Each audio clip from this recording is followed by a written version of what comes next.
All right, good evening, everyone. This is our regular council meeting for June 23rd. Call the meeting to order. And tonight we have a full, nice agenda, so we look forward to it. We'll start tonight with a moment of reflection, getting into the approval of the agendas after that. And then we have 5 delegations tonight, so we'll do our best to run through those smoothly and effectively. So we'll start tonight with a moment of reflection.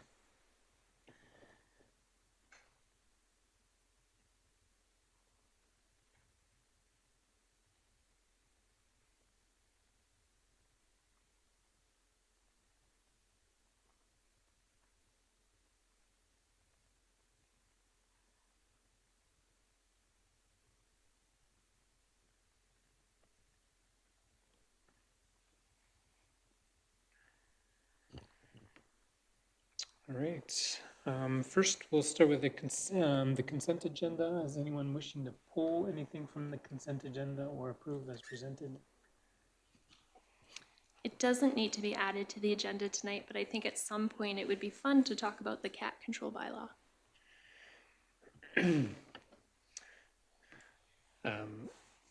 Our Director of Community Services is very excited to talk about that one. But yeah, I think it's been on our radar for a while, so I don't know that we need to pull it tonight, but something we can definitely keep on the discussion. Is that a motion to approve the consent agenda? Yes. All right, so motion to approve the consent agenda is on the floor. Any, all those in favor? Any opposed? Motion is carried. And then the regular meeting agenda, I've heard of no changes or additions to the agenda, so a motion to approve the agenda as presented. Councillor Fox makes the motion. All those in favor? Any opposed? Motion is carried. And for the good of council, does anyone have something they wish to share for the good of council? Councillor Fox? The Pro Rodeo kicks off tomorrow. Starting at 4 o'clock, there's some local vendors and an egg show happening, and then the rodeo events actually start at 6. Tickets can be purchased online as well as at the door. It's $20 per person, and 12 and under are free. Very good. Yeah, it's looking good over there already with the tent up and some of the equipment out. Anything else?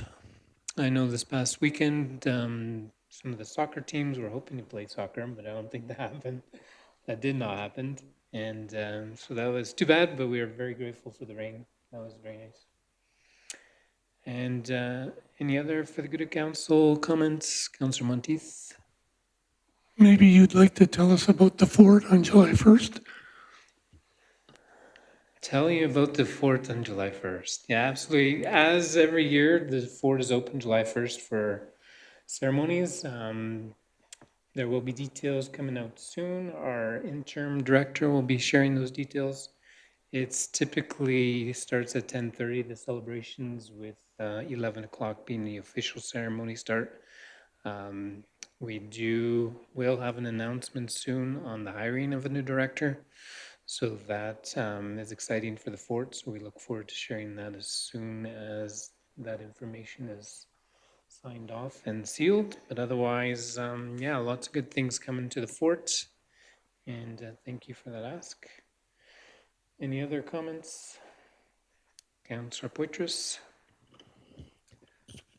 Yeah, just a couple things. A couple weekends ago was the graduation ceremony for FP Walsh High School. I was able to attend that. It was a great ceremony, great weekend for the graduates. So congratulations to all of them. And then upcoming on July the 12th is the Fort Macleod Triathlon coming up. And so a big event. We've got right now over 100 people signed up for it.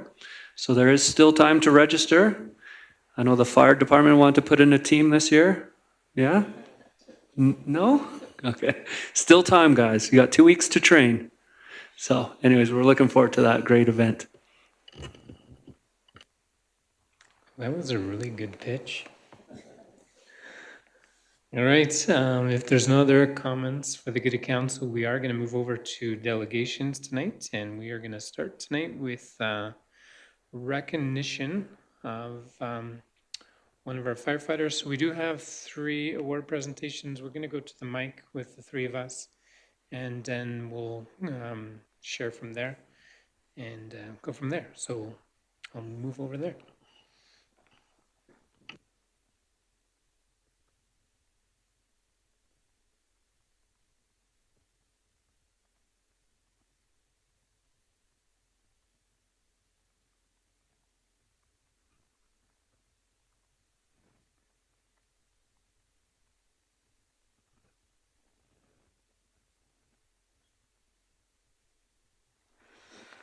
Well, thank you, Your Worship. It's been a while since I've been able to say that. Thank you, Brent, for having me here today to the town of Fort McLeod. It's a privilege to be here tonight to recognize an exceptional individual, Mr. Dick Shellhorn. Thank you for having a last name that I can pronounce first and foremost. For your remarkable 30-plus years, I'm not going to say how many because I'm not here to age you, but for 30-plus years of service to this community through the Fort McLeod Fire Department and Fire Inspection Services. Mr. Shellhorn's impact goes far beyond titles and responsibilities. His leadership, integrity, and steady presence have been a source of strength for the department and for the entire community of Fort McLeod. He has been there in the most difficult moments, calm, capable, and committed. His legacy is not written just in years, but in lives protected, in lessons passed on, and in the trust he built with those around him. So on behalf of myself, of the Legislative Assembly, I want to express our deepest gratitude. Your dedication has made Fort McLeod a safer, stronger, and more united place. We are truly honored to celebrate this milestone with you tonight. And congratulations, and just thank you for everything that you've done for this community.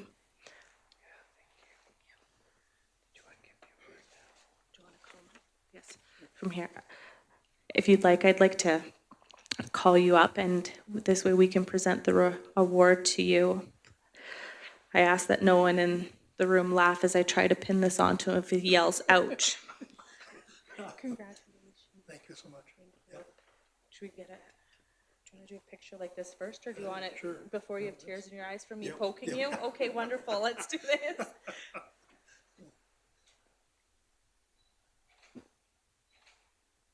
right.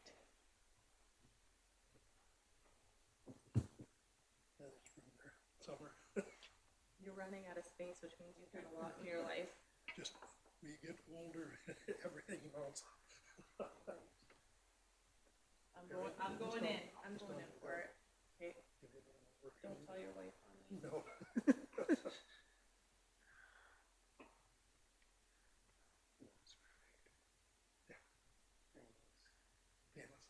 Yeah? Got a few layers to go through. Yeah, I think you'll be okay.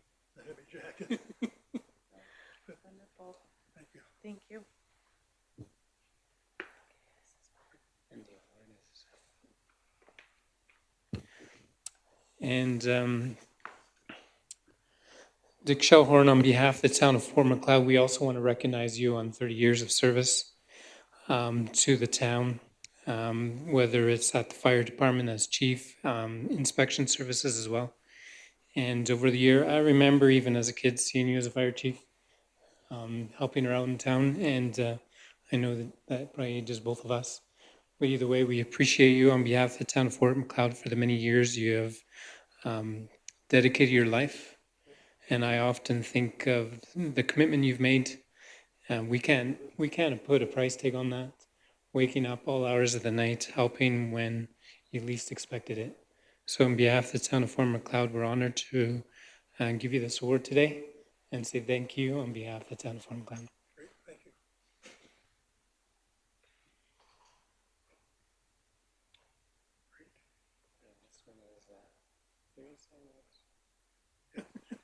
Been a while. Yeah, absolutely. Very good. I don't have a whole lot to add. Chelsea covered so eloquently. Dick, it's been a long time coming. We've, between, yeah, a snowstorm, and then you had a couple family issues and missed the ball, and then we had COVID, and then we had some award issues. So, but we finally pulled it all together, and I'd like to thank you for your years of service and your friendship and your mentorship and and your leadership. It's been greatly appreciated, and I think all of us can attest to your leadership. So thank you. We'll give you the axe. Traditionally, when a firefighter leaves after a number of years of service, then we give him a chrome axe after 20 years of service, and and it's well deserved, Dick, and thank you for your long-standing service. Thank you, guys. So much for having me.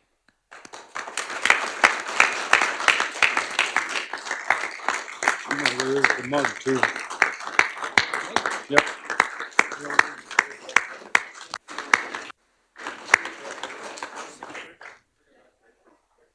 The podium was in the way of the photo.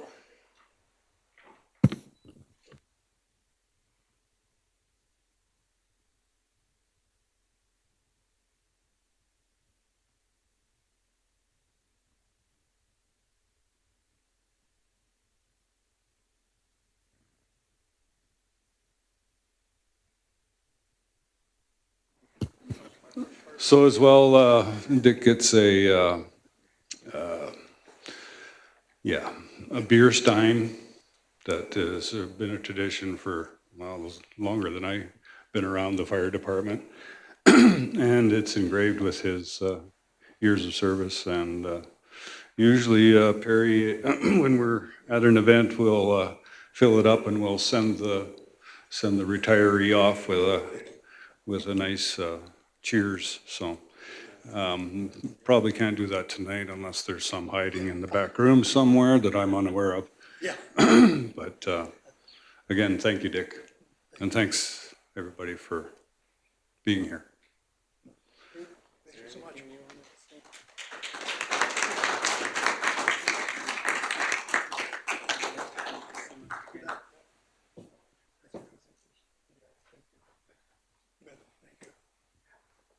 You bet.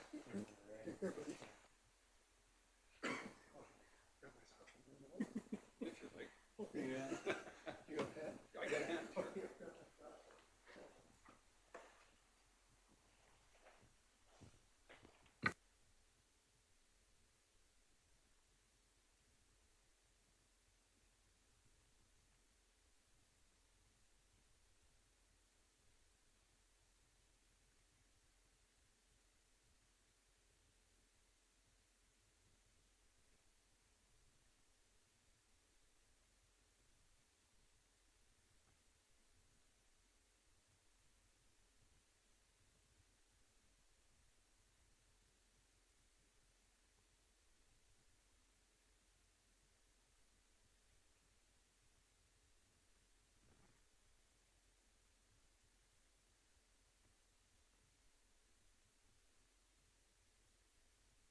All right, thank you very much. That was a bit of a long time coming, but we were glad we were able to do that tonight. So thanks, everyone.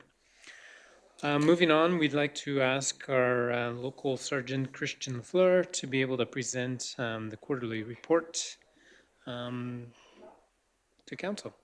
Thank you. Thank you, Mr. Mayor, council people.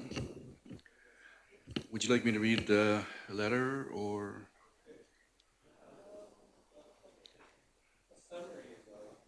Okay.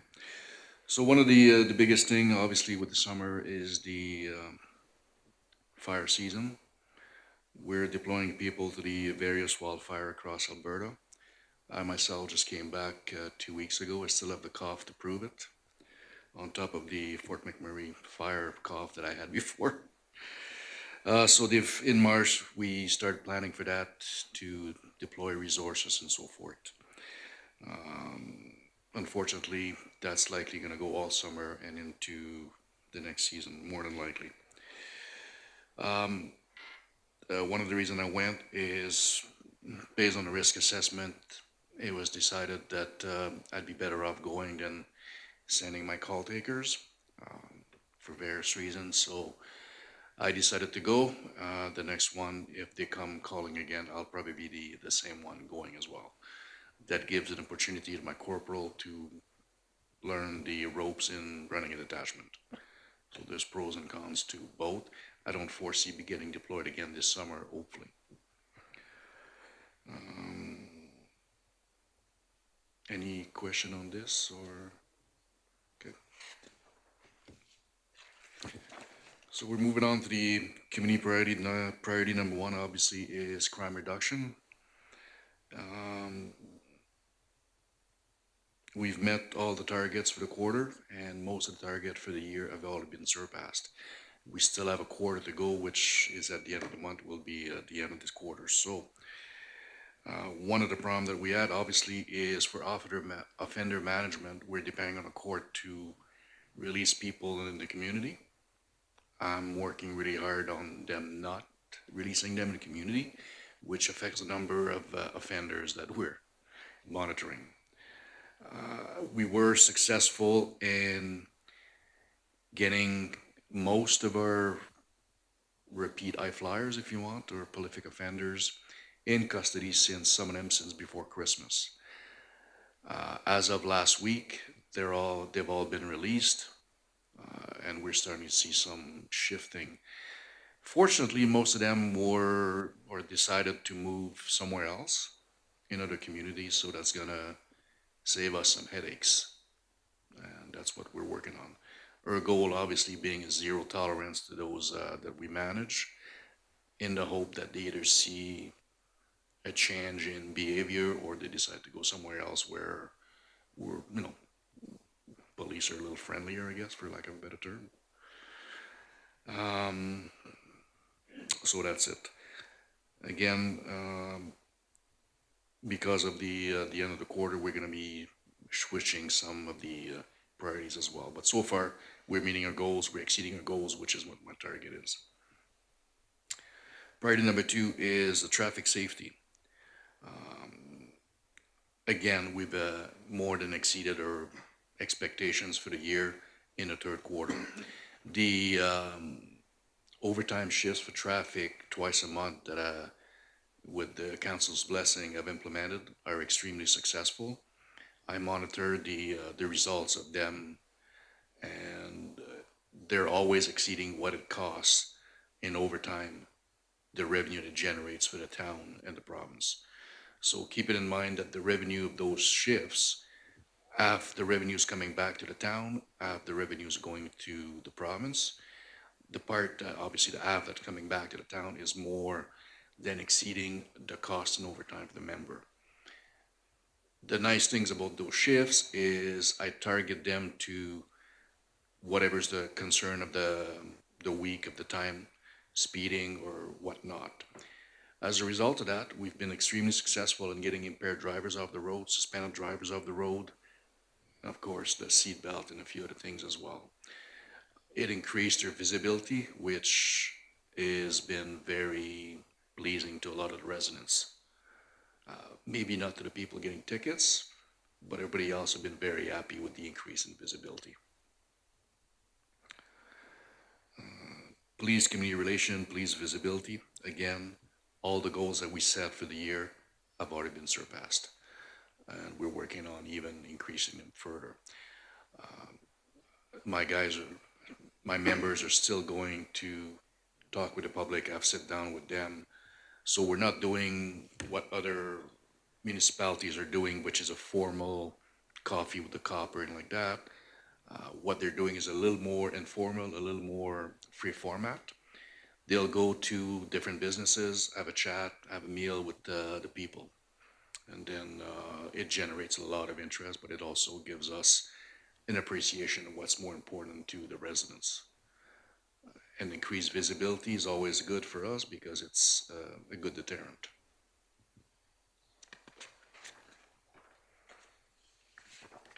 And then it goes on to the different community consultation. I don't know if you want me to go through them or. There's a highlight that you want to highlight, but otherwise we're good. No, we're still working on Rural Crime Watch for the area, for Willow Creek, for Claire's Home Outside, and for different communities around here. They're still very much in the ramping up process, so I'm helping them by attending their meetings to see what can be done, and from a policing point of view, what can help us. In this last little bit, I've opened a lot of lines of communication with people that in groups that normally wouldn't talk to police, and it's been extremely fruitful for both sides, if I can leave it at that. And we really appreciate, like I said before, and I'll keep repeating it, is I'll take any information that residents are willing to give us and act on it. And that's the key part. We act on it. So.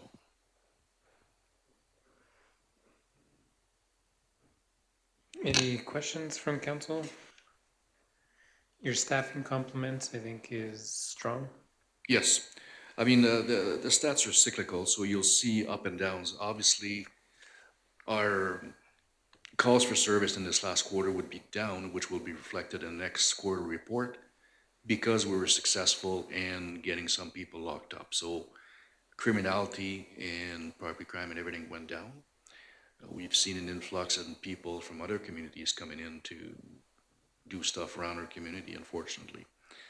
But it goes up and down. What we're seeing now and we're addressing is people from other communities coming in to report their crime here because they feel, I guess, we're more responsive. Oh, wow. And unfortunately, we're also seeing an influx in historical sex crimes. So within the last month or so, we've seen an increase in people reporting 25-year-old sex crimes. Oh, So it's 25-year-old. 25, yeah. And, there's a broad range, but most of the sex assault that we're seeing now are historical, which, it's hard to interrogate people for something that happened 25 years ago. So that's what we're seeing, and that's likely going to be reflected in the next quarterly report.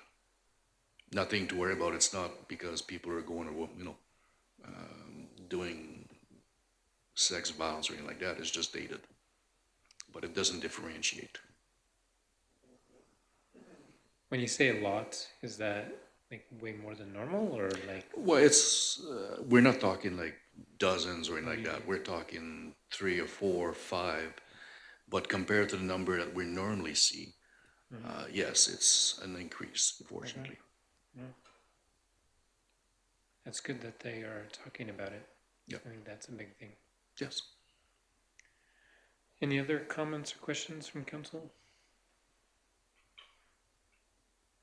The question I did have lately, it seems like there's been a lot of traffic stops, sheriffs in town as well. Mhm. Are you aware always of sheriffs in town, or how does that work? Not always. So we are aware that they are monitoring our channel. They were given permission.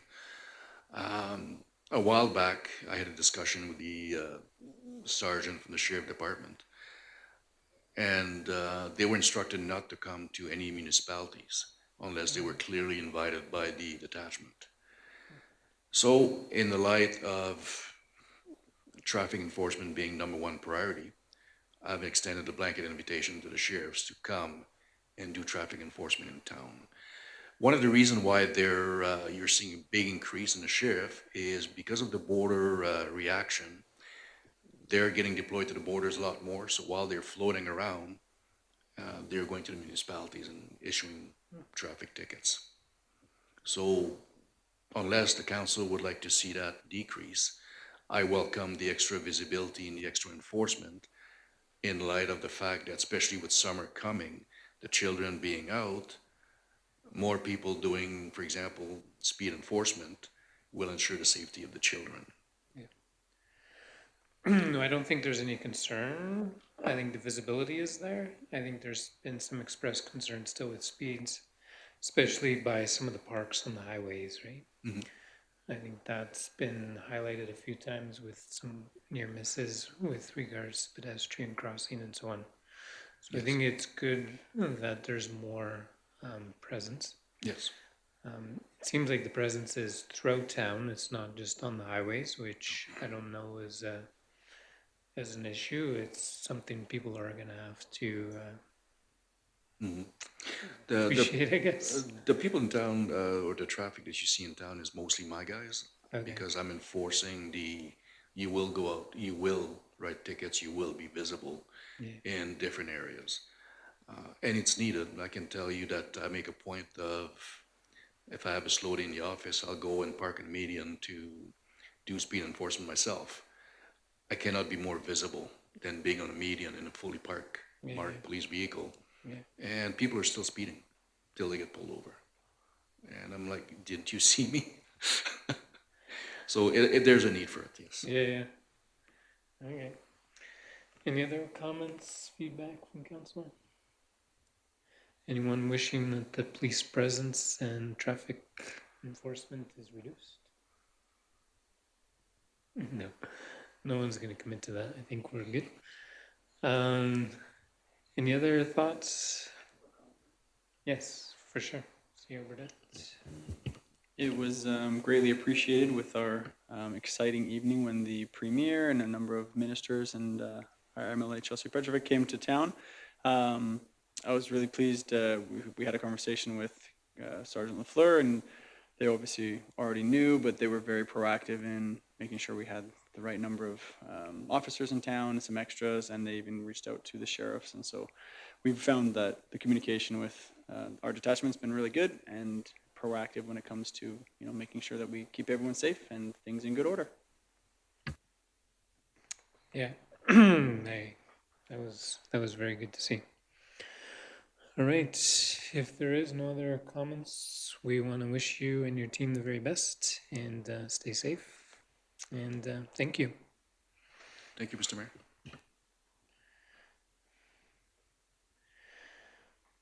All right, third delegation for tonight. So we'd like to invite Cody as the relations manager for Fortis. Thank you for coming tonight, Cody. Evening, Your Worship, Council Administration. Thanks so much for inviting me here today. Just to do a quick presentation. So I called it System Reliability and Upgrades, but just doing a quick check-in and want to share some information over the past couple of years and what's to come for the remainder of 2025. So quick introduction for anyone that doesn't know me. I'm Cody Webster, Stakeholder Relations Manager. So I act as the main point of contact between Fortis Alberta and Senior Administration and Council. So yeah, just here to share a few updates and answer any questions that you guys may have. Just quick slide on Fortis Alberta at a glance. If anyone's not aware, we are an electricity distribution provider. So we do serve over 240 communities from Coots in the south all the way up to Conklin in the north. We do have about 600,000 customer meters, which ranges anywhere from a residential home all the way up to an industrial customer. So since Fortis Alberta acquired the system from Aquila in 2004, we've invested $5 billion into the grid in those 20 years. Employ about 1,300 Albertans, and the town of Fort Macleod is served through our Clares Home office, which has 7 power line technicians and 1 supervisor to manage those folks. We do have 2 kind of little offices out in Coaldale as well as Pincher Creek for any storm events that can help out in those cases. So the first piece I want to touch on is really reliability. So this slide's a little bit unique in Fort Macleod. Normally we only share a 3-year forecast, but being we acquired the system in 2018, we wanted to show more holistic approach to that. So reliability is one thing that we're quite proud of as a utility. So on average, in 2024, we've had less than 1.6 customer hours annually, which ranks top of class among Canadian utilities, urban and rural. So on this slide, SAIDI does stand for kind of on average how long an average customer would have out for the year, and SAFE is on average how many interruptions would have been felt by individual customers. So if we look back at 2018, on average in Fort Macleod, customers experienced about 9.6 hours out per year, with a average number of interruptions about 2.87. So last year our numbers were up slightly, but we've reduced that down to 2.46. FortisAlberta's average in 2024 was 1.56. The next slide will go into more kind of details of what's going on, but the big driver here was just temporary outages while we're doing some of this work within the town of Fort Macleod. So this slide kind of gets right into the nitty-gritty of it. So this is the outage details, which reflects customer hours exceeding 250 hours. So you can see a large chunk of the outages over the last couple of years were scheduled outages. So when we've been doing the work in town, upgrading lines, upgrading systems, we do have to take temporary outages when we're switching over from the existing infrastructure and moving it over to the new infrastructure. I did pull up some of the data on that July 18th outage, which was a loss of supply. So what that means is FortisAlberta loses the supply from the transmission provider, which would be AltaLink. So that July 18th outage, which was about 1,900 customer hours, was a planned system outage that AltaLink took to do some maintenance work at the substation. So it doesn't look great, but all of this work is put in for overall reliability and future-proofing the system. So as you can see, our power line technicians face a ton of challenges day to day, whether it be equipment failure, scheduled outages, loss of supply, or even motor vehicle accidents. We know a couple months back, the town of Fort Macleod experienced a large outage with an unplanned motor vehicle accident that hit one of our switching cubicles. The positive thing on the reliability side is we do have self-serve options for residents. We do have a My Account that can be signed up through our website. Once customers sign up, they actually get automated text messages when an outage occurs, as well as when an outage is restored. So part of that, it can be signed up free of charge through our app, as well as they're able to look at their monthly usage, report any streetlights that are out, or report an outage that they're experiencing. Now, one thing is if residents aren't willing or wanting to sign up for an account, you are notified of planned power outages 48 hours in advance, and that's through the contact information that's provided to your electricity retailer.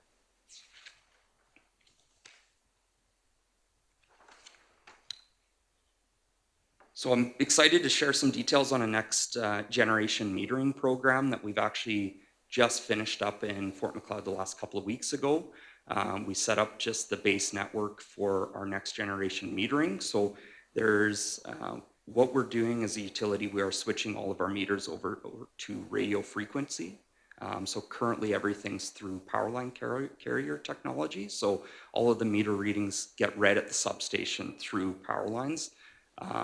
That's an old technology and it's getting to the point where it needs to be replaced. So we're one of the last utilities in Canada, but we're working on that. So just a little bit of history on it. Prior to 2006, employees manually read meters, resulting in high costs of travel and meter reading consultants and in-house technicians. It also required frequent billing updates. So retailers do have the ability to bill on estimated readings, and before 2007, there was a lot of estimated readings that would have been trued up in the months to come.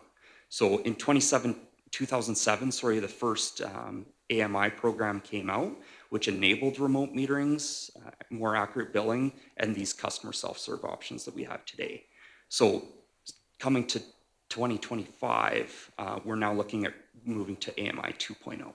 So AMI 2.0 uses radio frequency with a cellular backbone to be able to get meter readings instantly. So that will result in fewer customer visits, improved grid reliability, faster detection of meter tampering and theft, and the ability for future programs to enhance our customer service. Just some details in Fort Macleod. There was 13 devices that were set up in the initial network. We haven't done a mass meter change. That mass meter change is going to be implemented between now and 2029 with 600,000 meters. It's hard to do that all in 1 year. So the devices on the screen are what you may see around town. The gateway is really the point that it connects back to the back grid, and the router and the controllers are collecting the metering readings from each of the meters. It kind of results in one large mesh network to communicate back. So these devices took about 15 to 30 minutes to set up, and typical meter installs are likely going to be that 10 to 20 minutes that a normal customer will feel the pain, I guess, for that time. Now, the big and exciting piece is the Fort Macleod upgrade. So since we bought the system in 2018, we did the upgrades in a phased approach. So this phased approach was to limit the overall impact to residents and businesses. You can see we're now on the 5th and final phase in 2025. So we started with the south portion, moved to the north, and then it was the center of town that was the most difficult to do, which we've split into 3 phases. So these upgrades not only provided greater level service and reliability, but also additional safety to the public, as well as our power line technicians. So we do plan to begin construction on the final phase in the coming weeks. The next piece is just a snapshot taken off of our website. So what we are planning to do is convert the remaining 4160 volt system to 25 kV. And it's roughly about 1.1 kilometers of overhead in the final phase and 1.1 kilometers of underground work in the final phase. So between June 30th and September 30th, our crews will be in town finishing up the work. And that's between 19th and 23rd Street, between 1st and 4th Ave. So there will be areas where alleyways will be blocked off during construction, but there will be clear signage and no parking zones. So any customers and businesses impacted will receive a phone notification 48 hours prior to make sure that they're aware. So any additional project updates will be posted on our website at fortisalberta.com/Fort Macleod upgrade.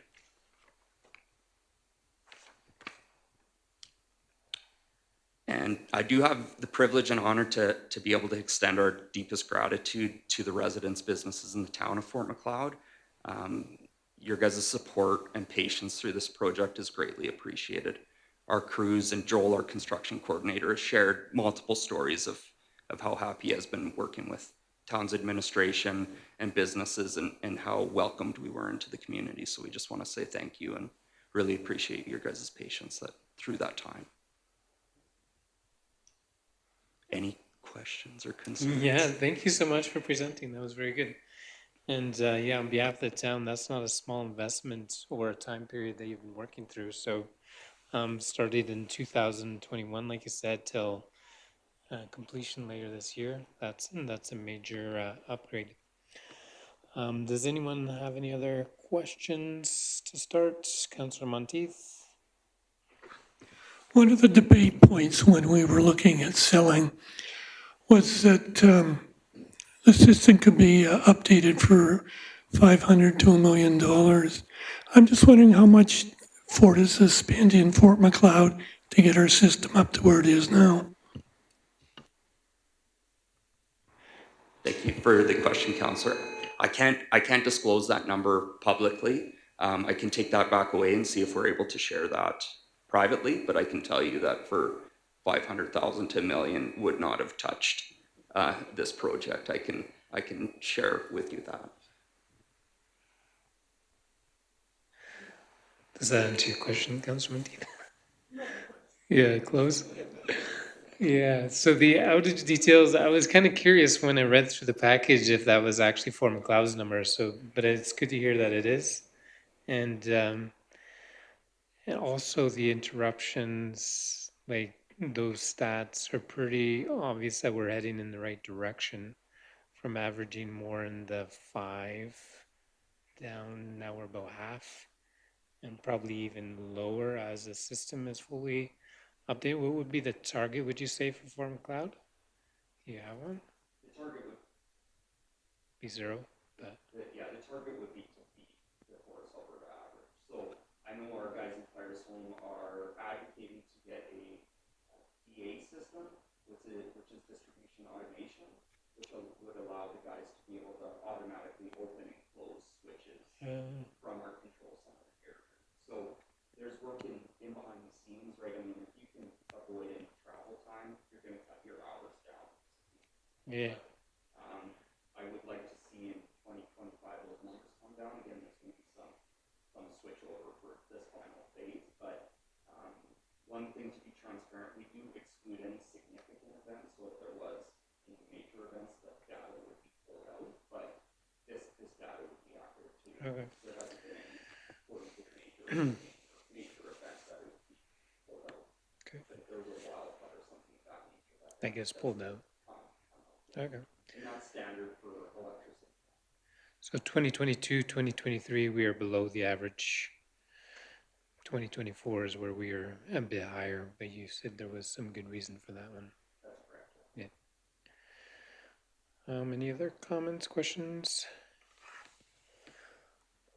One thing that I always kind of see, and I've chatted with you in the past a little bit about it, is the old poles. Like, is there anything on the Fortis side that you can tell us? Like, I think that's something to do with a 1-year period or something where they have to take some of the shock cable off the poles and realign the poles. Cause some streets it looks a little bit like there's a lot of extra poles right now. Yeah, that's correct. So we do have sorry, Mike. We do have a requirement with communications companies that they do kind of have a 1-year period. But if there is any poles that are left outstanding after this conversion, I can definitely work with Brennan on getting those resolved. So usually our crews don't touch any of the communication. So if Rogers is not in time, we cut the pole in half and leave it until they've switched it over to the new infrastructure. But that's definitely a concern for us because it is our pole, so it makes us look like the one that you're waiting on. Yeah, they're still your pole, right? That's So in correct. the Yeah, end, yeah. We you- don't release them over to communication. That was it. That was a policy at one point, but that's since been retracted. So it's Fortis's decision when those poles get taken down now. As soon If as it's over a year. that's correct. Yeah, there's fines in place for the communication companies. And then the other quick question, I think in front of the arena, there is an overhead power line, but do I understand correctly that's going underground? In front of the arena?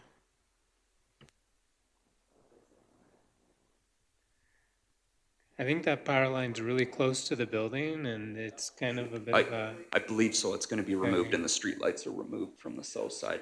Let me just Okay. confirm that just to make Yeah, sure I'm for not sure. misspeaking. No, I think that's good to know. I think the community will appreciate that for sure. It's a bit of a eyesore with that power Yeah. line in front of the building. Yeah, I think everything's just fed from the alley if I recall correctly. Okay, Yeah. very good. Any other comments, questions? Well, on behalf of the town, we want to thank you for coming and making the presentation tonight and wish you and your team at Fortis the very best. Thank you.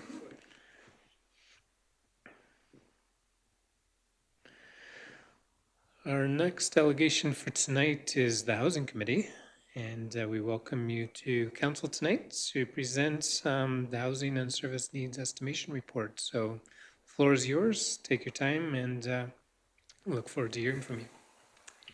Thank you. My name is Sharon. My name is Sharon Brown. My name is. Can you up a little bit? Oh, okay. There. That's better. My name is Sharon Brown. I'm the FCSS coordinator, and this is Amy Isaac. She's our housing and community support navigator.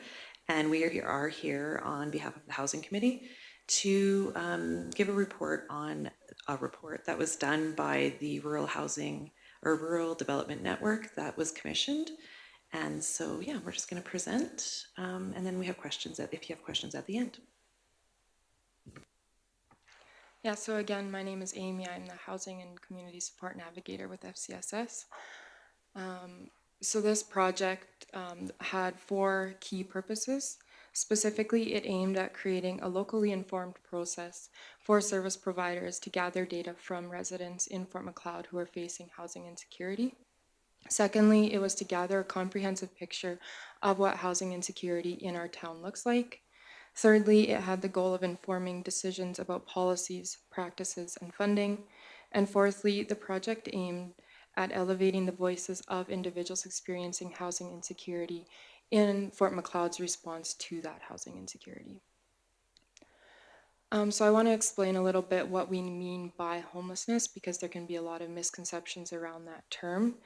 So the Canadian Observatory on Homelessness defines homelessness as a situation of an individual, family, or community without stable, safe, permanent, appropriate housing or the immediate prospect, means, or ability to acquire it. The national definition of homelessness notes that individuals who are facing homelessness experience a wide variety of physical living situations, including unsheltered, emergency sheltered, provisionally accommodated, and at risk of homelessness. For this project and in this presentation, we will be using the term housing insecure, which works as an umbrella term to encompass all 4 of these categories. So I want to talk a little bit about the methodology that was used in this to create this report. So from November 13th to December 13th of last year, a survey was available at local service providers across the community, as well as online as a SurveyMonkey survey. In total, 247 surveys were received, but 101 of those had to be excluded due to missing consent and incomplete identifiers. This led to a total of 146 suitable surveys that were determined for further analysis. So then I just want to talk a little bit about the results of this of the survey. So in terms of total survey population demographics, so this is everybody who responded to the survey, 74% were women, 21% were men, 12% self-identified as Indigenous, and 70% were between the ages of 25 and 64 years old. Then to go specifically into housing insecure survey population demographics, so respondents identifying as women were 3.6 times more likely to be housing insecure than their male counterparts. 91% of LGBTQ plus respondents were housing insecure. Over 90% of Indigenous respondents were housing insecure, and 67% of respondents who spent time in care were housing insecure. So this leads us to the objective housing situation, which resulted in 99 survey respondents being housing insecure, with an additional 72 dependents and 81 adults identified. This led to a total of at least 252 community members experiencing housing insecurity in Fort Macleod. So now I'll hand it over to Sharon to talk about the reasons for housing insecurity. So the main reasons for housing insecurity are low vacancy rates, health challenges, both physical and mental health challenges, and high housing costs. This is consistent with across Canada. What we're seeing as far as housing across Canada has become an issue, and so Fort Macleod is in with the rest of the country.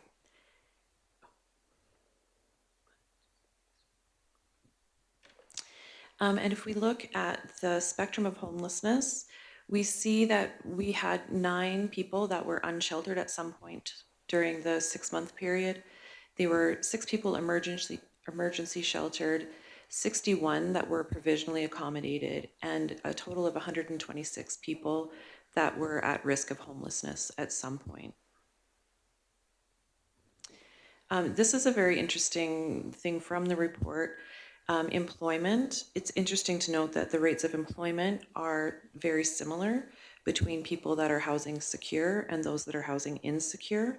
And if we break down the data a little bit further, we can see that 64% of the employed housing insecure respondents actually had full-time jobs and 20% had part-time jobs, where of the 61% of the people that are employed that are housing secure, they had full-time jobs and 22% had part-time jobs. So the data it's very similar with those that are housing insecure and those that are housing secure. Income, in the survey, they were asked to report their income for 2023, and 66% of housing insecure respondents noted an annual income of $55,000 or less. And then shelter use, it shows that 9% of the housing insecure respondents in Fort Macleod have stayed in a shelter in the past 12 months. Over half of those were at women's shelters or domestic violence shelters. And although 9% stayed in shelters, there was 20% that were reported that they needed a shelter but were unable to access one for various reasons, including lack of available shelters, not meeting their criteria, or not having transportation to a shelter. So just some insights into that. People were asked what their experience with Fort Macleod was. Both housing secure and those that are housing insecure said that they overwhelmingly indicated their love for the people and the community spirit in Fort Macleod. They also love the outdoor spaces and the family and community programming and events, and that they enjoy the lifestyle that Fort Macleod offers. In contrast, the people, both housing secure and housing insecure, stated that they felt a divide within the community, and they emphasized a lack of services, specifically stating a need for better transportation options within Fort Macleod and to nearby cities. And many respondents expressed concern about a lack of affordable housing in Fort Macleod, particularly the lack of rentals. Oh, I was going to just point to this. Only 9% of respondents believe that there is enough accessible and affordable housing in Fort Macleod. And then the housing development. So there are people that they were asked the question, how would you feel if there was an emergency shelter or transitional housing development in Fort Macleod? And more than half said that they would support it. And 23% they said they would support with conditions, and only 14% said that they wouldn't support it. So some opportunities moving forward identified in the report. The four main things are to host community conversations on housing insecurity, provide learning opportunities about emergency shelters and transitional housing, promote programs and services offerings that support residents experiencing housing security widely, and offer orientation and training sessions for elected officials to equip them with the knowledge to lead community efforts on housing insecurity. So some other the things that we thought as a housing committee that we can do are to conduct an informal audit of services in Fort Macleod, determine gaps in service delivery in the Fort Macleod, and create an action plan to address them. And just a note that FCSS, as part of our new reporting framework, we do have to have a community needs assessment. So those two things will be done. And then promoting programs and service offerings that support residents experiencing housing insecurity widely, and then consider opportunities to expand transportation within Fort Macleod and to nearby towns and cities. And then, so encouraging and managing sustained housing growth in Fort Macleod, conduct a housing needs and demands assessment to better understand local housing challenges, collaborate with all levels of government to develop short and long-term housing solutions in the community, integrate wraparound supports typically associated with the Housing First program, conduct community engagement sessions to address concerns and misconceptions about housing development, and implement a housing first philosophy and service delivery to ensure stable long-term housing solutions. So that was from the report. And so just in conclusion, we wanted to talk about some of our first steps. I think that the first thing that we thought we would like to do is to conduct some community conversations and just increase people's awareness of what housing insecurity looks like in Fort Macleod. Because based on the report, what we're seeing is a lot of folks that are working and are unable to be housed. And so that's something that's different than maybe what people have in their minds as far as what a person that is homeless looks like. Fort Macleod has 252 people that are housing insecure, but not that many that are what many people would think of as homeless. Only 9 people reported that. So there's a large number of people that are living in places that they're at risk, very high risk of becoming homeless. One thing we just wanted to also point out is this has been done a few times in when was it, 2018? 2018 and 2020, and the numbers have gone up for the people that are at risk.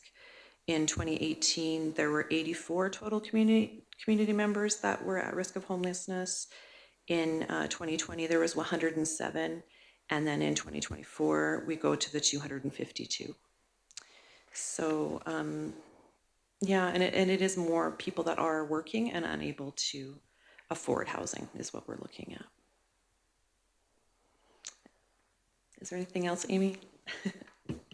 I think that was everything. Is there any questions for us? Yeah, thank you for presenting the report tonight. I think that was, there's a lot of information packed in there for sure. Does council have any questions they'd like to start with? Councillor Monteith, comments? I have 2. One would be, and I know you guys weren't around when they did this, but do you have any idea what percentage of people we define as homeless and whatever of the total population? Because I know we didn't capture everybody. And doing it by survey and whatever, we've done it different ways, and we've always been unsure that we've captured anyone. And I think it's a fairly large percentage. The other question is, some of these solutions are beyond our capability. They require provincial and or federal intervention, which I think we know is non-existent in small towns. So just wondering a comment on that. Sure. Sorry, I'm having trouble with this microphone. I don't know how to. It doesn't like me.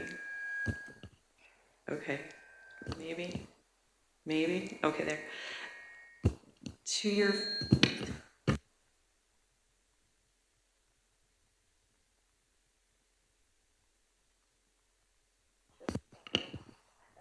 Let's see. Yeah, that's better. Well, not really. Okay. Okay. Yes, to your first question, that the survey is what they did say that we didn't capture everyone. And so the data is the best that they could do, but certainly not capturing everyone. So that's part of why when FCSS does the community needs survey, we were thinking we wouldn't need to have housing on the survey, but I think we will, just because I think that will give us a broader range, certainly. And then to answer your second question, yes, as the housing committee, the housing first developments and the transitional and other housing, that's kind of beyond what we can do, but we would like to start with at least having some conversations.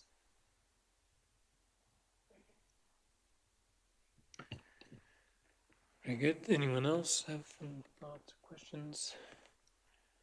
I was going to ask on the respondents. I think you say in your report that it was 247 surveys, then 101 were excluded for a total of 146. I'm just wondering, Can you clarify who would be a valid respondent and how that works? Yeah, so the survey was anonymous, and the methodology that they used had unique identifiers created for each survey respondent. So if those unique identifiers were compromised in any way, like if they saw the exact same one multiple times, then those surveys would not be able to be used. As well as if they, I believe the consent age for that was 14. If they had individuals responding that were younger than could consent, then they also had to not use those surveys in the findings as well. So there's not a risk where it only went to the housing insecure that were answering the survey? I mean, there is a small risk of that because it was at service providers in the community. So, like by nature, the people that are using those services are the ones that may be at a higher risk of housing insecurity. One thing is that in the past, in 2018 and in 2020, the studies that they did that kind of mirrored this were directed more specifically at only housing insecure respondents, and due to the government's recommendation, they changed their methodology that they used for this most recent estimation, and so it did have a more holistic approach. I think primarily being online and just in more places, like in the grocery stores, in the post offices and such like that. So and then the 252 is a hard number that comes out of the respondents that answered the survey then, correct? So that 252 is still a percentage of what it could be? Or is that 252 going to be, because it's getting close to 10% of the community almost, right, at that point? Yes, so that would be, sorry. The report says that that is a conservative estimate, is the terminology that it uses, yes.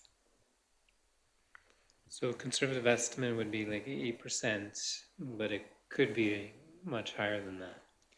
Yes, they're because saying. if there was individuals that were housing insecure that did not come into service providers, they would not have responded. Okay. And regarding affordability, I think that's top on everyone's mind because costs go up all over the place. You see new home prices or old home prices or resale prices, it's through the roof. So in some ways, we don't have any control over that. Market will dictate. Do you have any comparables to other communities per se, and how Fort Macleod will compare to neighboring communities? Are we way above, way below, or As far as affordability, or housing insecure maybe? Yeah, I do have the housing insecure. So Claire's Home did a similar, with RDN, a similar housing and needs estimation. And they had 231 total community members experiencing housing insecurity. So quite similar. I think the reason that we see such high numbers from both kind of communities is the expanded definition of what housing insecurity means. So these are people that do have some sort of, they're living like in a hotel, or they're living in a home that is not, like they can't afford the utilities, so they can't afford to keep the water on and the refrigeration and going because they can't afford electricity. So when we expanded that definition, I think that's why we're seeing such high numbers. So Claire's Home has, similar numbers, and for similar reasons. The reasons that they have are low vacancy rate, high housing costs, and inadequate rental options. So exactly the same thing. In Cardston, the most recent numbers we have are from 2020, and they had much fewer housing insecurity. But again, that definition was much more narrow. So expanding that definition, if they were to redo it, I'm sure their numbers would be very similar. And then we have information from Lethbridge, so the point in time count there with 454 people, but that is like unsheltered. Those were people that were staying at the shelter. Like that number would be much, much higher in Lethbridge if that definition had been expanded. If Yeah. it was only 454, then Yeah. Lethbridge's doing a really good job Yeah, so 454 is just that point in time count. So people that Sure. were living in shelter. in either in the shelter or completely unsheltered at one night that they did Okay. the count. Okay. Councilor Monteith? When the last report came out at the interagency meeting, your positions went through that. And one of the people who was at the meeting looked at the criteria and realized she was in unstable housing. So there are probably a lot of people that don't realize they're in unstable housing that never would even think of doing this survey. So, we have to take into account the definition of unstable housing, but there are probably a lot of people that are going paycheck to paycheck to pay the rent, and that is unstable housing. So, I think we need to understand that.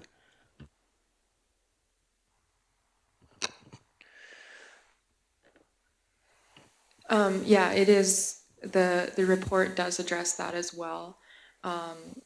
Because the survey had an option for them to self-identify as housing insecure. The people who received the survey also went through the survey and based on survey respondents and criteria identified others as housing insecure. So that expanded that as well. So the people who self-identified as housing insecure, that number was a lot lower than in total the ones that were identified by the survey results.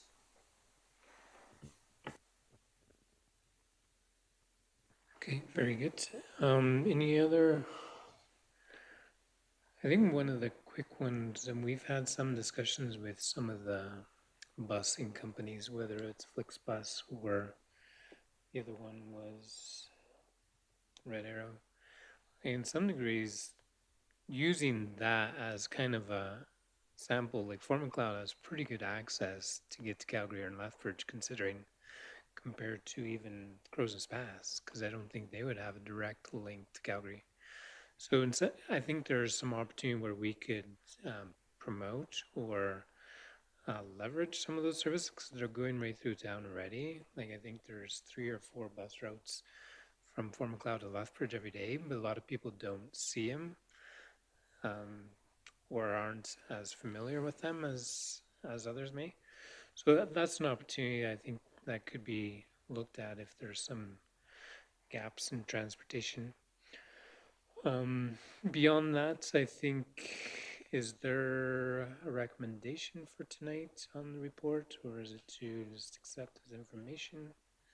We'll do that later in the agenda. Is there anything else you would like to add as a recommendation to council? You have quite a bit in here, and I'm sure Lisa's been working with you as well in terms of helping identify opportunities that we can work together. Yeah, no, you're good. Okay, well, we want to thank you for presenting tonight, and if we have any questions, we know where to get a hold of you. And thank you on behalf of the town for the work you do, and we look forward to working on this together. Thank you.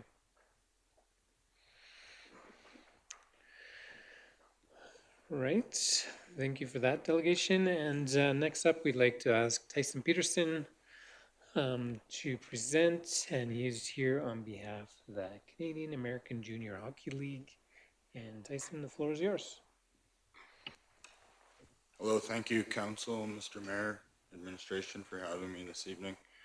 Some of you may know me, some of you may not. I grew up in Fort Macleod, and my kids go to school here currently. I've played hockey in this community, and the organizations have done so much for me and my family over the years.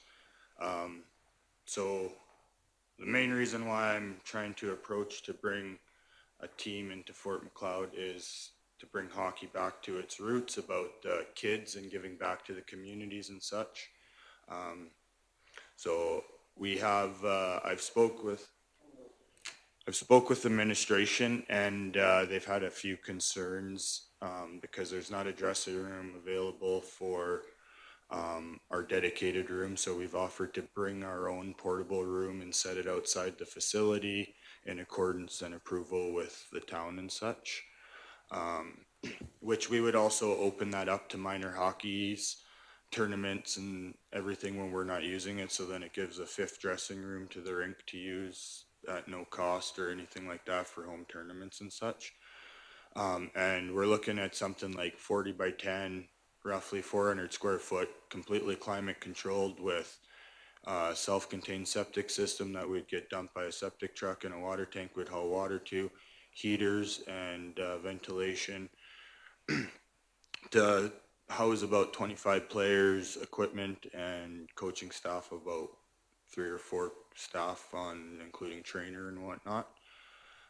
We'd put little stalls in there, cubicles to hang equipment and leave it dry and everything, and LED lighting and stuff. And we're gonna run it off preferably solar panels.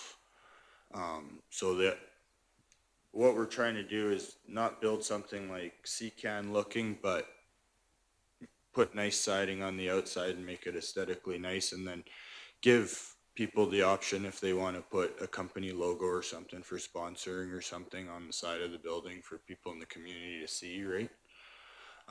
And then we're also trying to, the estimated cost of that is about 10 to 15K. And we would have insurance on it and everything and be in accordance with approval from the town and operations department. And then we're also looking at keeping costs down for our players, which we've gone and we've looked at buying buses for each team or a league as a whole. And we want to offer those to the minor hockey communities when we're not using them to go to their away tournaments or a game here or there or something at no charge.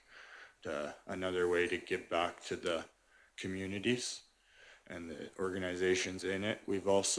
I've also met with minor hockey in Fort Macleod, and I haven't got a positive endorsement yet. I am waiting on either a positive or negative. I don't know what way it's going to go, but I just let them know that we're not here to take anyone's ice time. Our ice, about 80% I'd say, is during the day, between 8 in the morning to before prime ice at like 3:30. We don't ask for any discounts on ice. We are offering to pay an out-of-town adult rate for our rentals.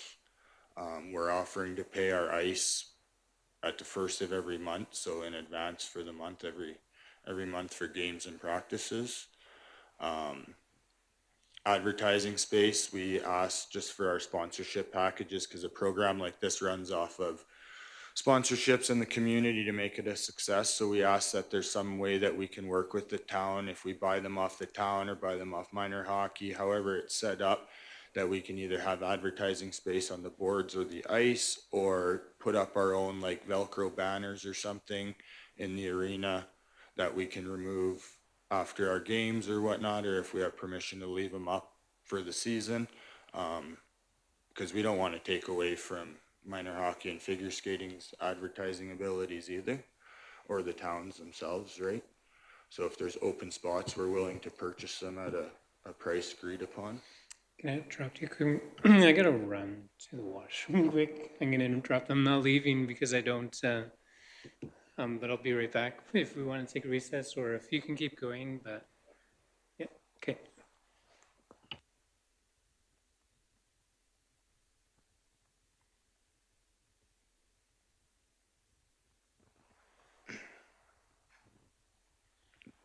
Now I lost my train of thought. So yeah, advertising, like we're willing to work with people any way that the town sees fit best for everyone. We're not wanting to bring this program in here to step on other organizations' toes and take away ice time and change their programs. So I've asked Lisa if we get approval to schedule our season, we would take the available ice that the town has for us for our games, and we would schedule our season around that, so we're interrupting minor hockey and figure skating and the old timers programs as least as possible, because we want the support of the community. We don't want to make people angry by coming in here and changing their programs, right? The Cal is privately owned. It's a non-for-profit with franchises independently owned by local operators. I currently serve as one of the owners and expansion coordinators. We have a league structure that consists of rules with U.S. Hockey Rulebook. We do video review, everything's streamed online. We are licensed to have experience at this. We are licensed and have experience at this level in insurance for everything, marketing and travel support. We provide security guards for our own home games, all at our cost and everything like that, so nothing can be out of control.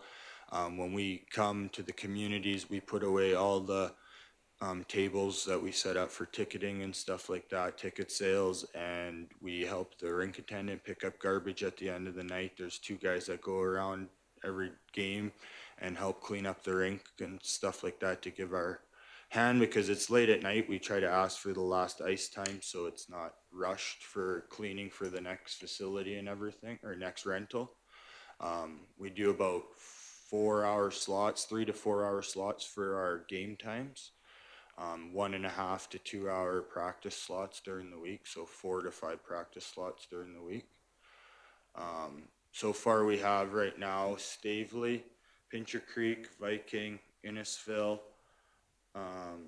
and Warner with approvals. I have Cold Lake, Vegreville, and Sparwood so far that are getting back to me this week, in Gibbons.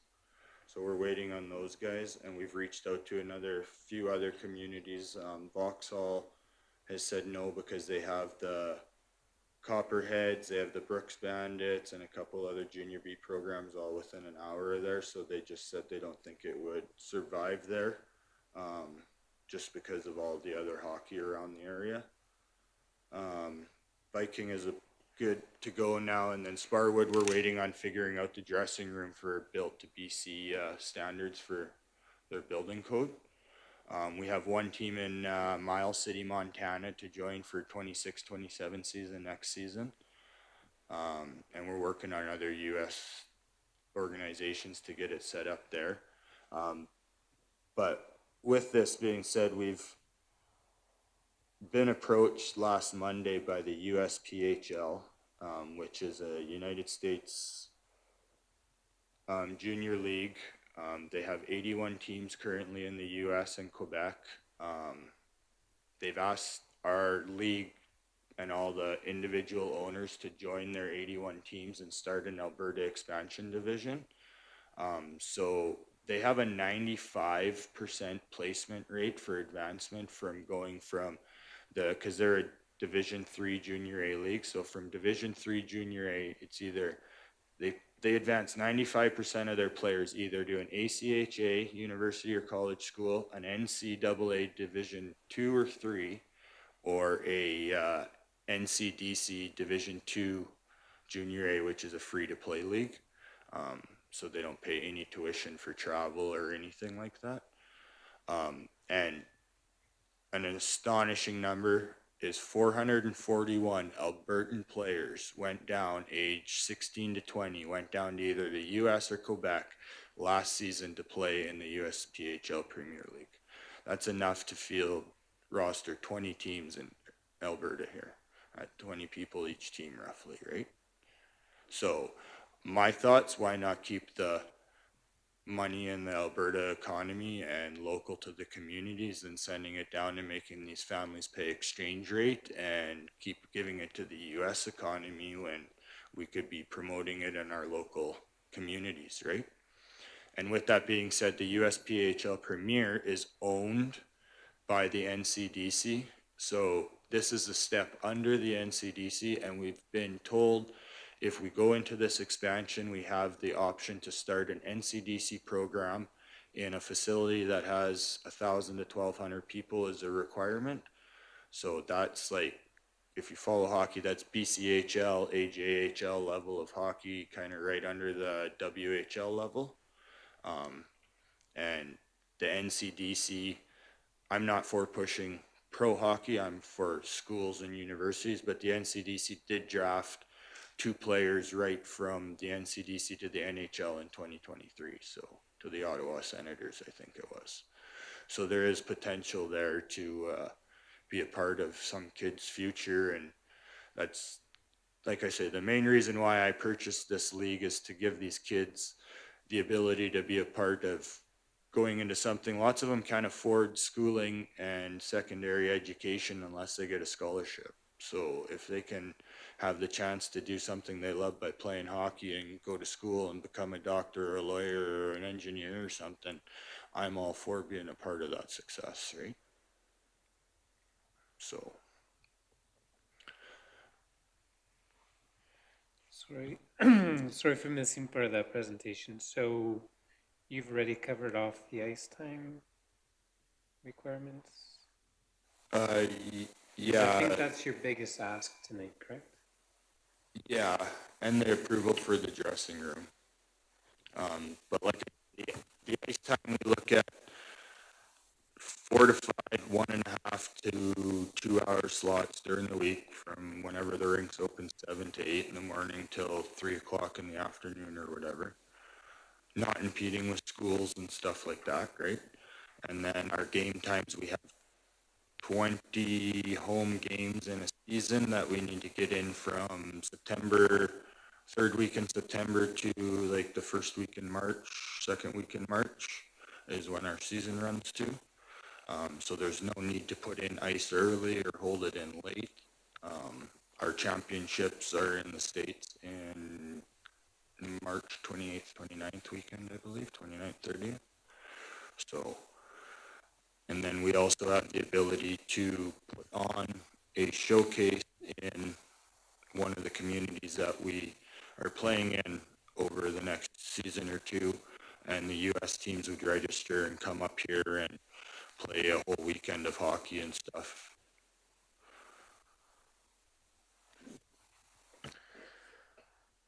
Okay, if I'm understanding correctly, though, the biggest ask tonight is for council's consideration, or at least find a way to consider what it would look like to get that ice time. So I think the dressing room is really something that's added on to an existing.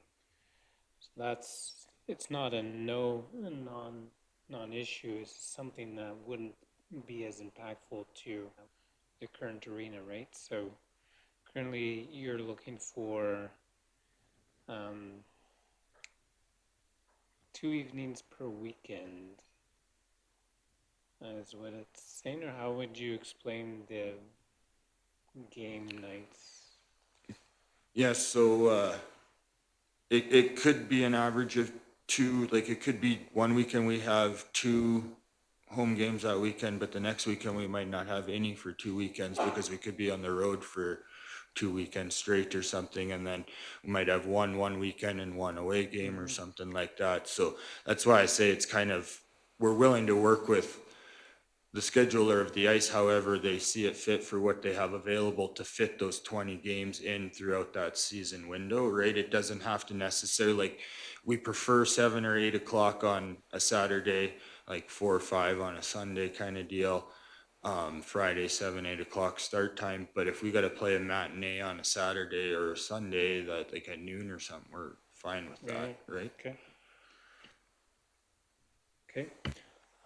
So this some council's not able to really to make a decision on. We would have to consult with administration and see where things are at currently. But overall, currently you own the team. You're looking for a home base, is what I'm hearing. Yes, sir. Yeah. And currently you don't have a home base. We don't, but not for this team, but I would like to kind of put it into the community that I grew up in so I can give back and everything like that, right? Because we do, if any sponsorship we get or fundraising, we kick 5% back to the community some way, shape, or form. We send our kids to the school to play floor hockey or read to the kids. We do a snow angel program in town, so we schedule all 24 players, and they go out on the days it snows and they shovel the elderly, less fortunate, and disabled people's sidewalks and driveways free of charge. And we usually run that through the FCSS program, and they organize it and just tell us where we need to go. So any way we can see a chance to give back, we try to help out and any shape, right? Like we want to help out with the pond hockey program and minor hockey. When I met with them, they said we're allowed to go on the ice with them and help out, so we'd send guys out to practices and stuff. We want the youth of this community to look up to our team and say, we want to play there someday, right? We want them to be standing there wanting to get high fives and signatures and autographs from them. And like when I was in Crow's Nest Pass, players were giving their sticks away to the kids, right? So. Okay, well, I think this is very good feedback and presentation. I imagine it's somewhat time sensitive. Are you hoping to start for the 2025-26 season? Is that what you're thinking?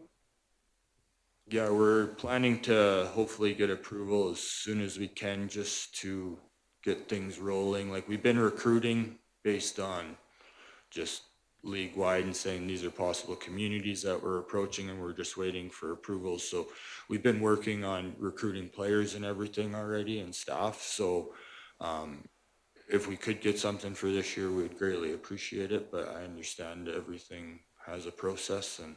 Yeah. So it's not worst case scenario if it wasn't for this upcoming season, is that what I'm hearing? You have somewhere where you could use, but you would prefer Fort McLeod, is that? Well, I'm not gonna say if you don't say no this year, you're out for good, by no means, but I would ultimately like to put the team in Fort McLeod this season because it would add to another expansion team in the division, which is just better for the league as general. If we have 6 or 8 teams versus 5 or 6, they just don't play as often each other, right? So. You don't happen to have any funding for a second arena? No, not in my back pocket, no. I have an idea about one. I've been working on a 3D printer for concrete that they have Building Code in Canada for it, and you can actually print, like, I priced it out, I think it's 0.05 cents per square inch for concrete cost. So it really eliminates the cost of it, right? Okay, so, we don't know. I know that discussions come up in the community a little bit, but it's a really big stretch goal and would take a lot of resources to pull something like that off. Doesn't mean it's not possible, but it just hard one to see through. I have a chiller I can get right now for $50,000. It's brand new. It's a Simcoe. It's got 100 hours on it. Okay. So yeah, all those different topics we'll have to go through. I think for tonight, we want to just say thank you for coming unless council has any other questions. But we would need to coordinate some discussion with administration just to see where things are at on the ground currently, and then make some decisions on what it could look like moving forward. Yeah. So I believe we can make a motion to that end in the consideration of the delegations. And then after that, you should hear from staff one way or the other. Okay, thank you so much, everyone, for having me tonight. Thank you very much. Wish you well.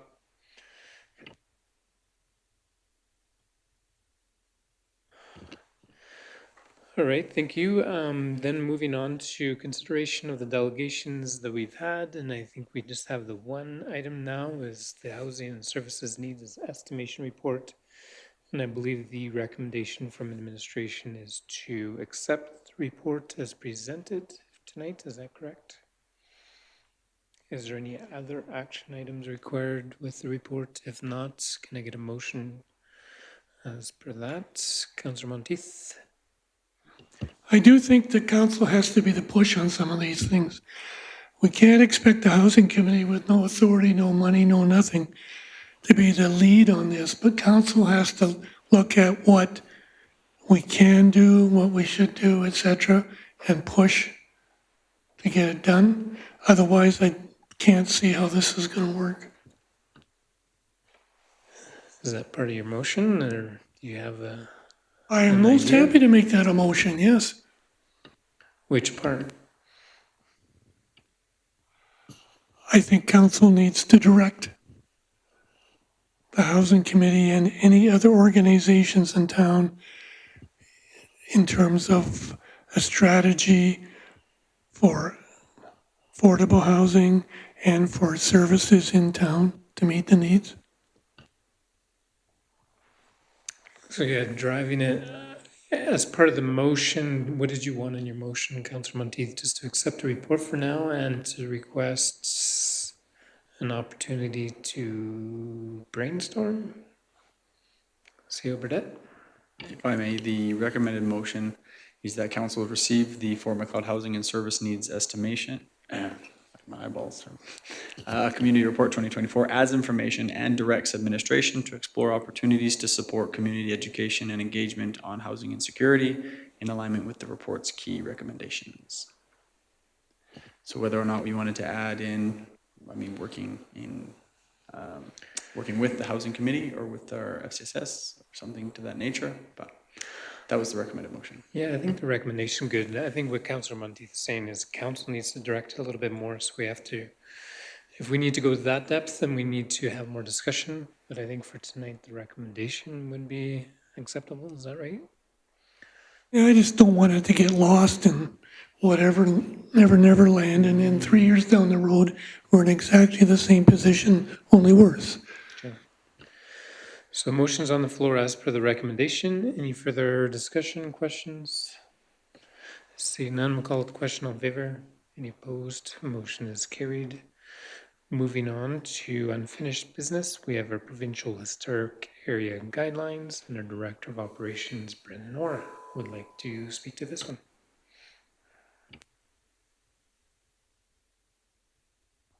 Hello?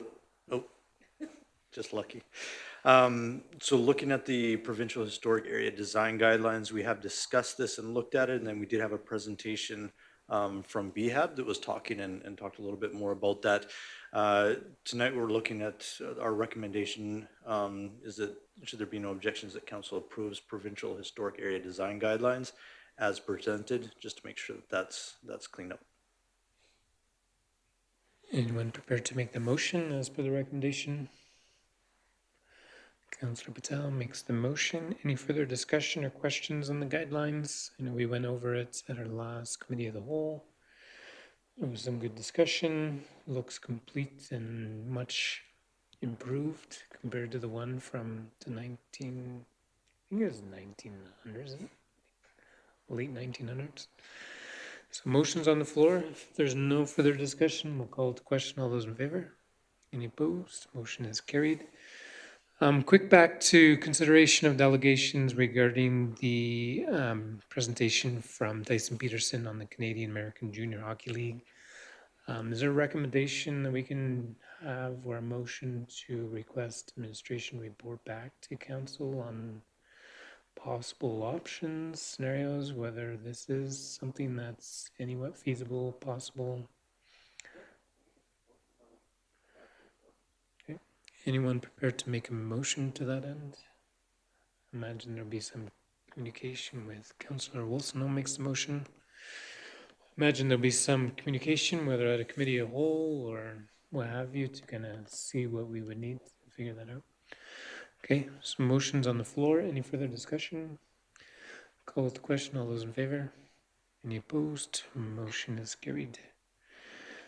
And moving on to new business, residential tax incentives, and our Director of Finance, Chris Holbeck, would like to speak to this one. Thank you, Mayor Fader. Good evening, Council. Before you tonight is another non-residential tax incentive application that's come through administration. There will be one more coming to Council July 14th. They just keep, people just hear on the street that we're doing a tax incentive and they call up and they get an application and we get them. So that's good because I don't seem to catch them all in the first couple of fell swoops when I do the development permits and the letters.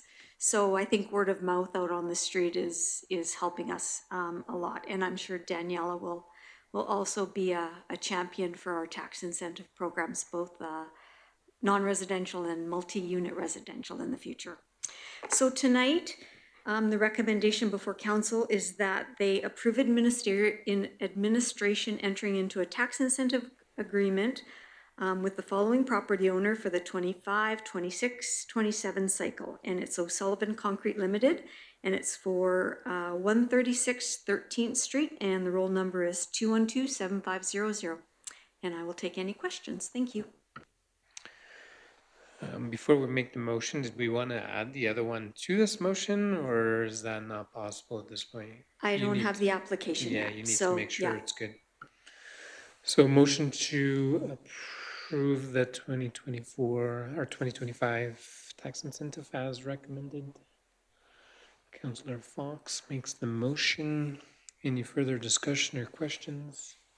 Seeing none, we'll call the question. All in favor? Any opposed? Motion is carried. Moving on to new business item number 2, assessment services request, and Director of Finance. Thank you again, Mayor Fader. As perhaps council knows, we have a policy where every 5 years for our larger services that we get from third-party contractors, we go out for RFP, which is a request for proposal. So 2025 is our year of RFPs for my department. So the first one tonight is our assessment services. We have been in a contract with Benchmark Assessment Consultants, Inc. for the last 3 years, and their contract was up this year, so we went back out to RFP, and we put it on the Alberta Purchasing Connection so that it's within the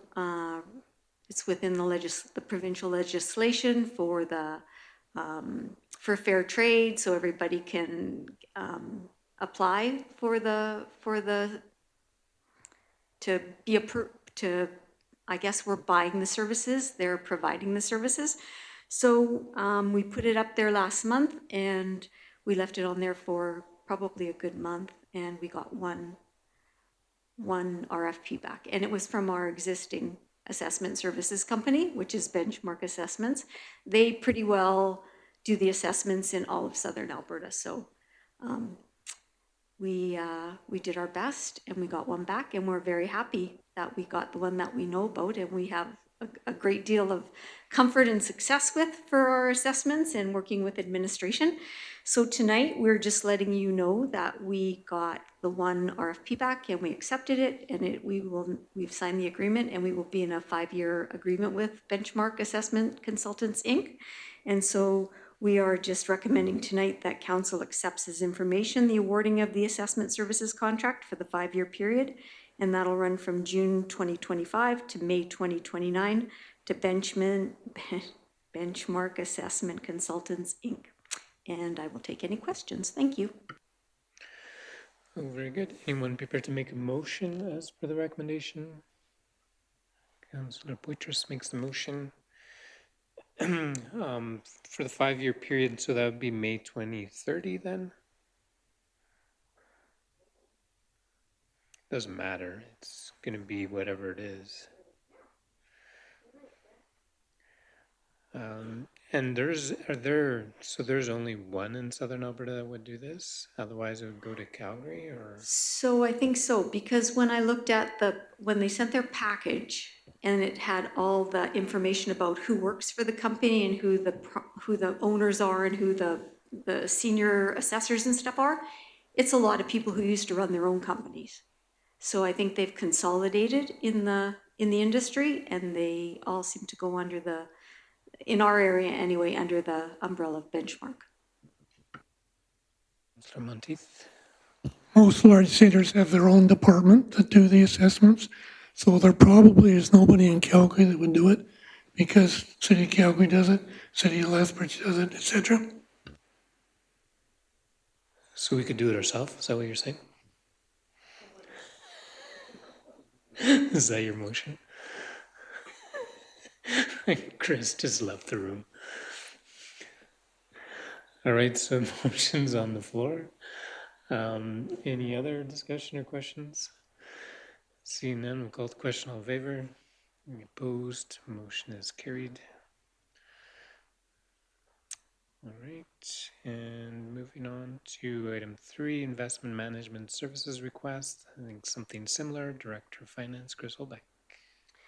Thank you again, Mayor Fader. So along the same lines as the previous submission, we also did an RFP for investment management services. So every 5 years, we put it out for public tender, put it on Alberta Purchasing Connection, and we had, oh my timelines are going to be wrong again, Brent, in this submission, sorry. So I think we had 15 RFPs. So we were a lot more popular in the investment management services RFP than we were in the assessment one. So myself and the CAO reviewed all the RFP proposals, and we came away with going with our existing investment services management team, which is Chala, Hobson, Wood Gundy. They've been our investment management services consultants for the past 35 years. We were just going out to the public to see what kind of, if there was better fees, if there was better service, if somebody could do something that, you know, we hadn't thought about. But we ultimately accepted and awarded the RFP to our existing advisory service group, which is Hobson Chala Advisory Group. So we are just providing that and asking council to accept this as information also. Thank you. Anyone prepared to make a motion as part of the recommendation? Councillor Monteith makes the motion. Any other questions? The 15 definitely sounds better than 1. So obviously there was not a whole lot more that attracted us to anything else. So Yeah, it was nice. It was nice to see some competitive, you know, proposals. So yeah, I feel very comfortable that we're getting top-notch investment management services currently, and we're happy to continue on with CIBC Wood Gundy. motion's on the floor. Call to question. All in favor? Any opposed? Motion is carried. Thank you. Yes, moving on to number 4. And the Alberta Municipalities Distinguished Service Award nomination, and our CAO, Anthony Burdett, has some thoughts. Thank you, Mayor and Council. So as Council knows, last year, 2024, in the fall, we celebrated Gord's 20th year as a councillor. And so this recommendation before you is to take the opportunity to make a motion to formally put in a nomination to recognize Gord. And this would occur at the Alberta Municipalities Convention and Trade Show. Yeah, and so that we just, to make it formal for their process, we need a motion from a councillor here tonight. I think we had a wonderful celebration last year when we got to celebrate Gord's time as a councillor. And we want to kind of formally recognize him in front of all of those who can aspire to hit the 20-year mark as councillors. But yeah, the motion is before you that we would ask that a councillor brings this forward as a nomination of Councillor Gord Wolstenholme for the Alberta Municipalities Distinguished Service Award in recognition of over 20 years of dedicated service to the town of Fort Macleod, and that council directs administration to complete and submit the nomination. Very well, thank you. Anyone willing to make a motion to that end? Councillor Fox makes a motion. I thought Councillor Wolstenholme would put up his name. You thought about it? You couldn't be Councillor Fox. Yeah, I think this is great. So thank you for putting this forward. Any other comments from council? Discussion, debate?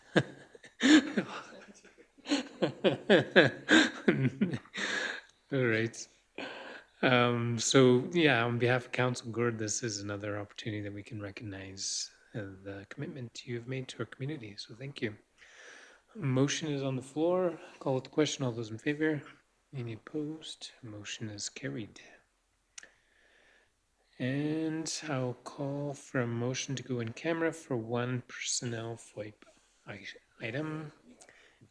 Councillor Battelle makes the motion. All those in favor? Any opposed? Motion is carried. Thank you very much.